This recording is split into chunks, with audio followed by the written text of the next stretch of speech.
जय श्रीहरि, जय मच्छेनारायण भगवान। अब यात्रा गरौँ मच्छेनारायण धामसम्मको। यदि तपाईँ कलङ्कीबाट आउँदै हुनुहुन्छ भने कलङ्की चोकबाट 3 थाना हुँदै अगाडि बढ्नुहोस्। मुनाल क्लब पार गर्दै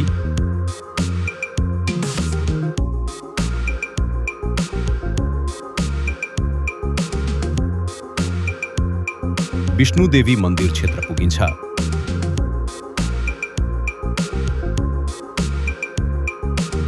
त्यसपछि मच्छेगाउँ गेट हुँदै टौखेलतर्फको बाटो समात्न सकिन्छ।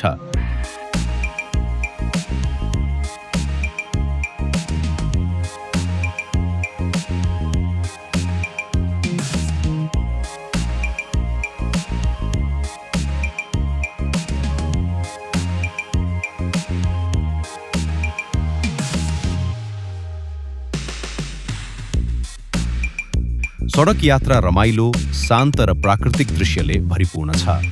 कलङ्कीबाट मच्छेनारायण मन्दिरको दूरी करिब 8 किलोमिटरको हाराहारीमा रहेको छ। मच्छेगाउँ गेटबाट मन्दिर पुग्न करिब 2 किलोमिटर उकालो यात्रा गर्नुपर्छ।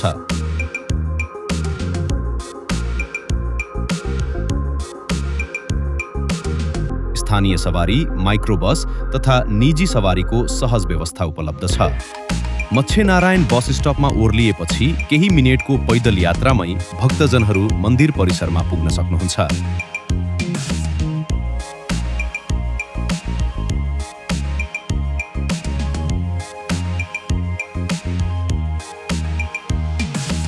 मन्दिर परिसरमा प्रवेश गर्ने बित्तिकै मनमा छुट्टै आनन्द र शान्तिको अनुभूति हुन्छ। हरियाली जङ्गल, चिसो हावा, मन्दिरको पौराणिक स्वरूप र भक्तजनहरूको आस्था, यी सबैले यो स्थानलाई अझ विशेष बनाएको छ। पुराण अनुसार मच्छेनारायण भगवान विष्णुको विशेष स्वरूपका रूपमा पूजिन्छन्। यहाँ दर्शन गर्नाले मनोकामना पूरा हुने धार्मिक विश्वास रहिआएको छ। विशेष गरी पुरुषोत्तम मासको समयमा यहाँ दर्शन गर्नु अत्यन्त पुण्यदायी मानिन्छ।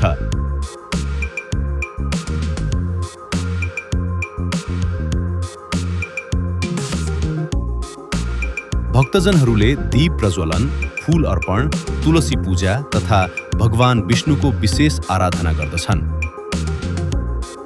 काठमाडौँ उपत्यकाको पश्चिम भेगमा अवस्थित प्राकृतिक सुन्दरताले भरिएको शान्त अनि धार्मिक स्थल मच्छेगाउँ।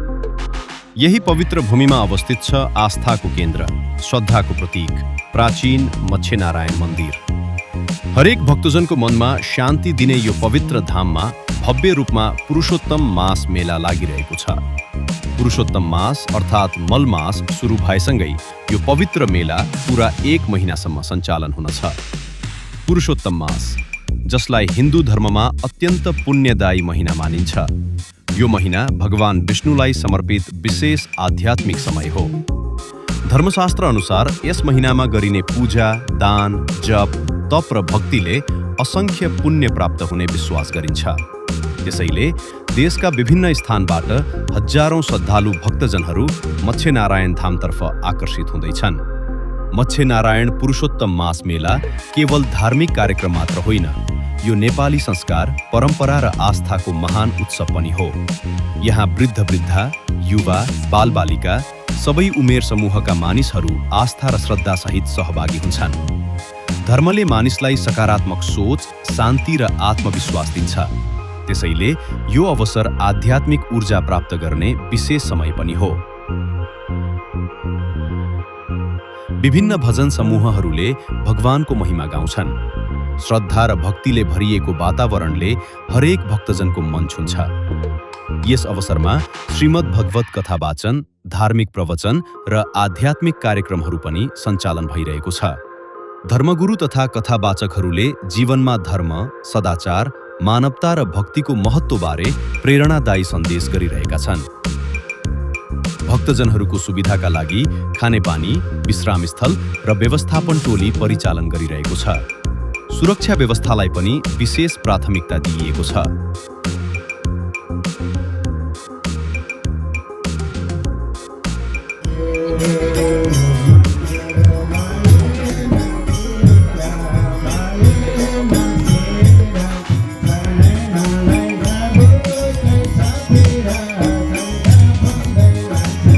धेरै पुरानो समयमा जब काठमाडौँ उपत्यका अझै घना जङ्गल र शान्त खोलाले भरिएको थियो, गाउँलेहरू पश्चिमतिरको डाँडामा लुकेको दिव्य शक्तिको चर्चा गर्थे।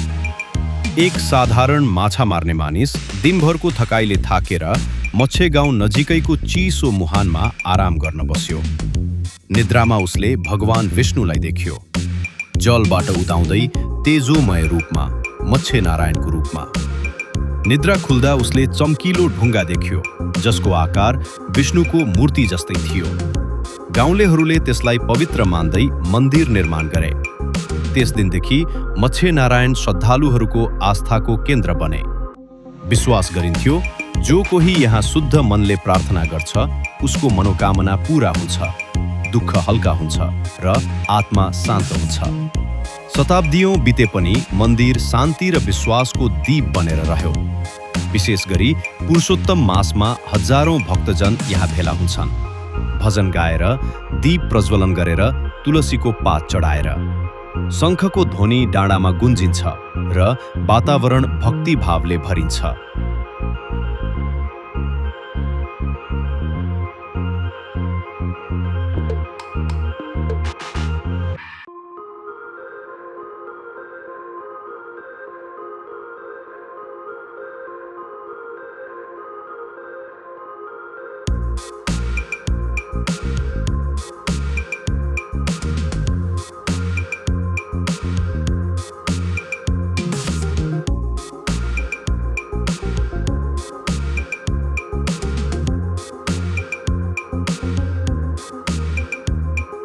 यदि तपाईँ मनको शान्ति खोज्दै हुनुहुन्छ भने, यदि तपाईँ परिवारसँग धार्मिक वातावरण अनुभव गर्न चाहनुहुन्छ भने, यदि तपाईँ पुण्य प्राप्तिको अवसर खोज्दै हुनुहुन्छ भने, एकपटक अवश्य आउनुहोस् मच्छे नारायण धाम।